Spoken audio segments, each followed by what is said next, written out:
Audio Jungle.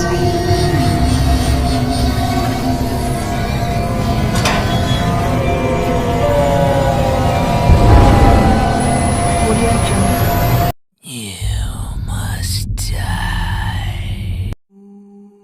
Magandang gabi mga kaermitanyo. Namiss ko kayong kwentuhan. Muna silang dalawa para kahit papaano makabawi sila sa pagtulog.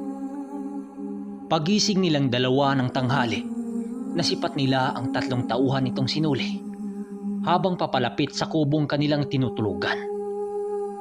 Paglapit ng mga ito, nagwika ang isa dito ng, "Bunsing, magandang umaga ho.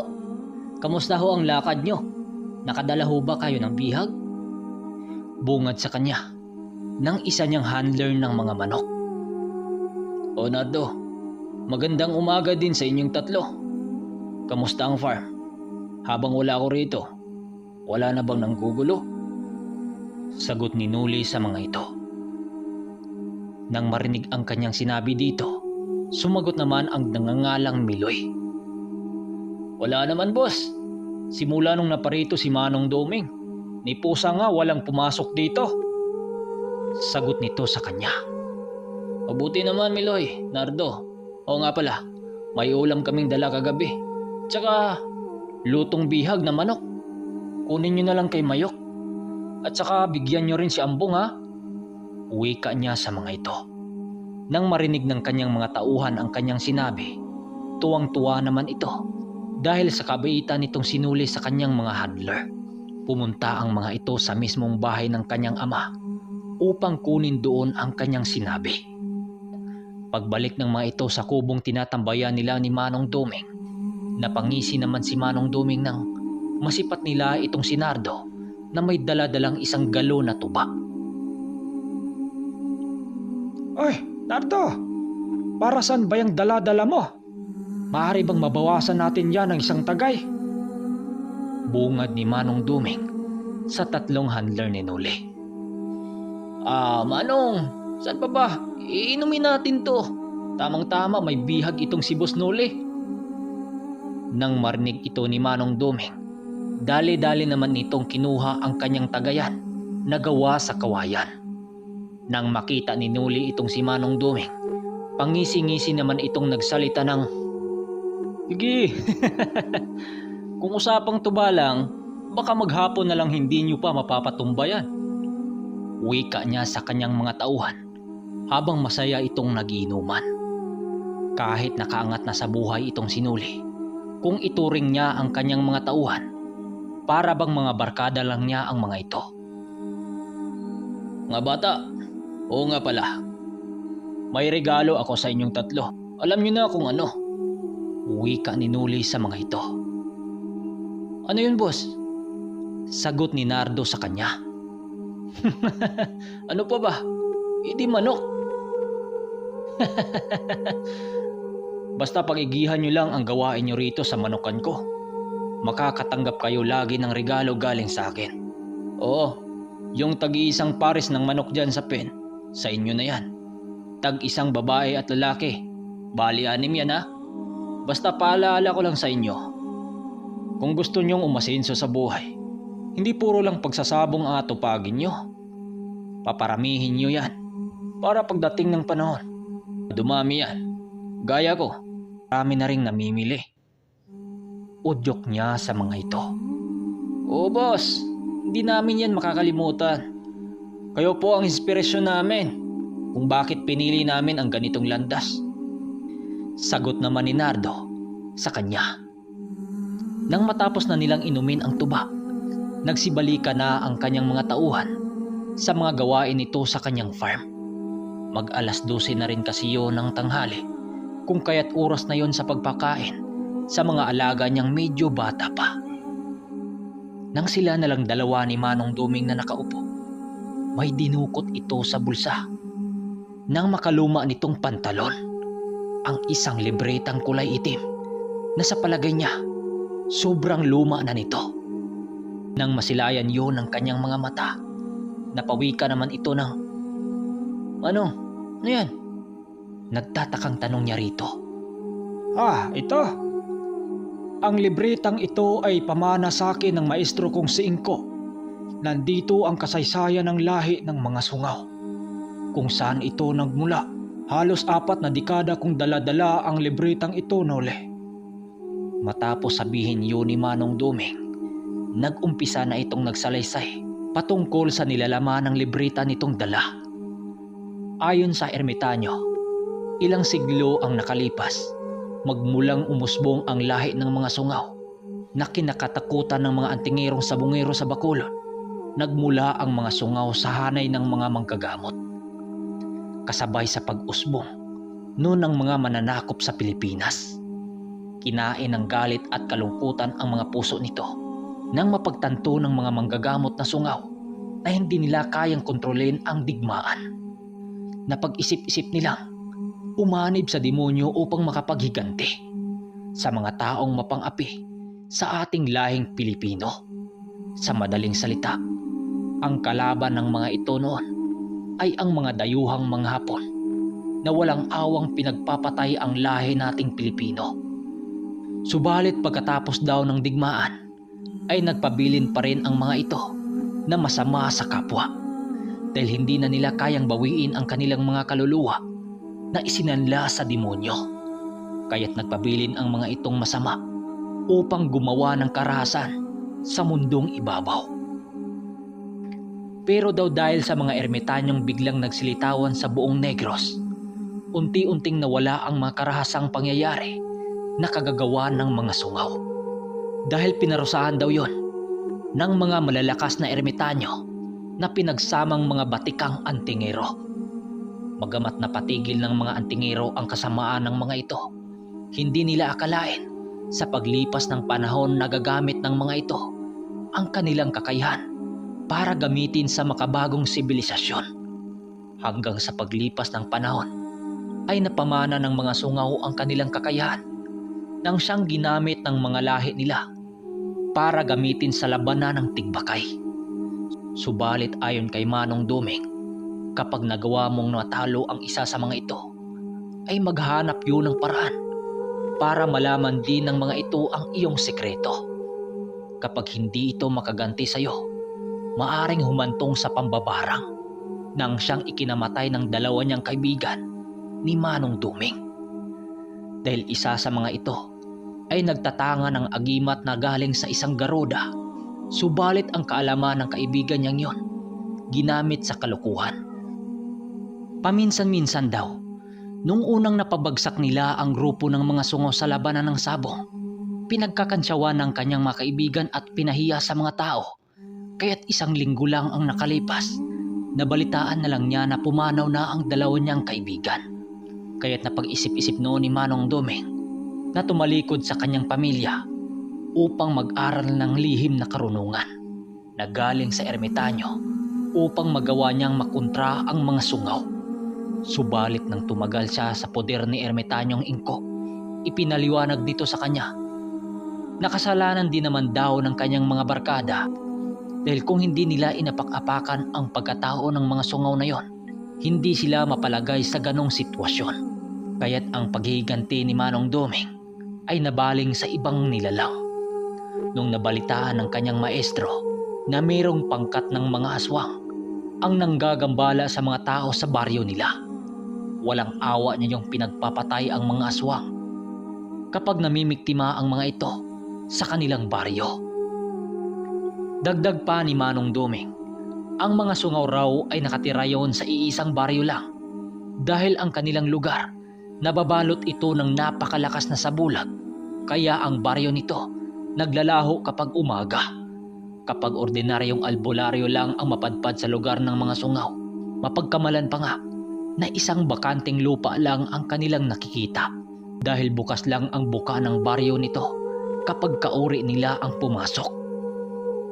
Sa pangkasalukuyan, hindi naman mapanganib ang mga ito kapag hindi mo ito gawa ng pagkakasala.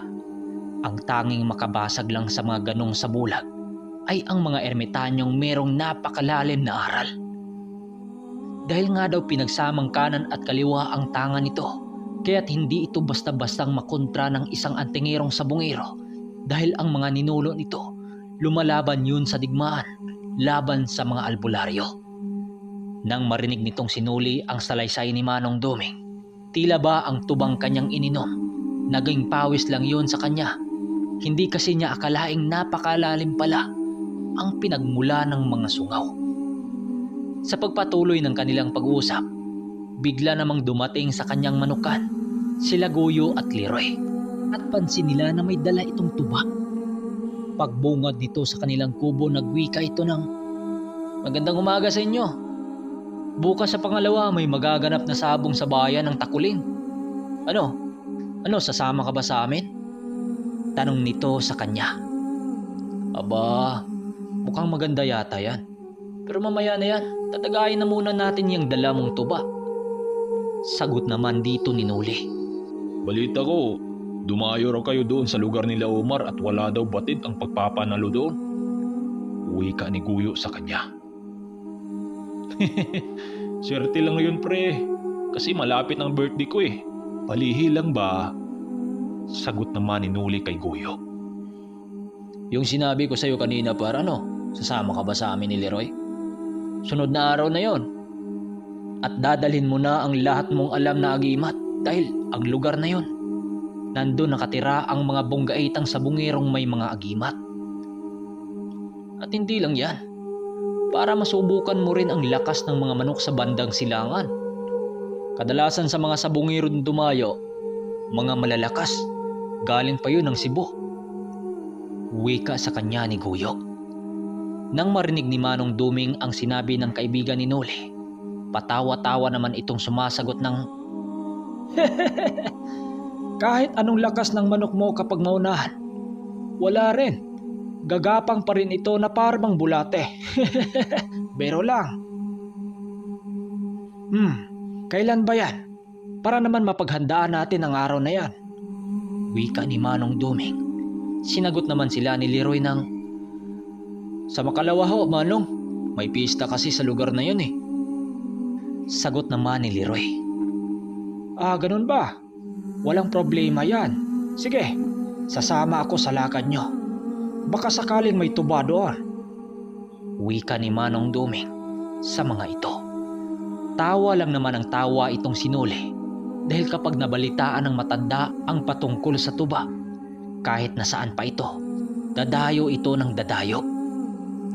Makalipas pa ang mga oras, umuwi na nga sila Guyo dahil magagabi na. Hanggang pagsapit ng kinaumagahan, wala namang kakaibang pangyayari. Kaya't lilipad tayo kinabukasan. Nang pagsapit ng sunod na araw, dumating na nga ang araw na kanilang pinag-usapan. Habang sakay-sakay sila ng tag-iisang kabayo, masaya naman silang naglalakbay. Dahil na rin sa tanawin sa paligid. Habang naglalakad ang kanilang pangkat, pabiro namang nagtatanong itong sinuli kay Manong Duming ng, "Manong, hindi ka ba napapagod? Mataas na ang araw oh." Nang marinig ito ni Manong Duming, napatitig naman ito sa kanya habang sumasagot ng, Ha? Napapagod? Baka yung utak mo napapagod. Paano tayo mapapagod? Angkas-angkas tayo ng kabayo. Nang marinig nila ni Guyo at Leroy ang usapan ng dalawa, tawa lang sila ng tawa noon dahil sa kanilang tawanan. Hanggang sa nabitawan ni Leroy ang isang bayong nilang dala na may naglalamang tandang na ilalaban na manok. Kaya ang nangyari, hindi pa man nakarating sila sa lugar, nabugbog na yung manok ni Guyo. Hanggang sa nagseryoso na itong si Manong Duming sa kanilang usapan, kaya maigi na naman silang nakikinig rito. Ayon kay Manong Duming, kung may dala-dala man silang kaalaman laban sa kapwa sabungero, huwag nila yung ipapahalata upang mapapanatili ang kaayusan, mapapanig man sa kaliwa o kanan upang maiwasan ang gulo.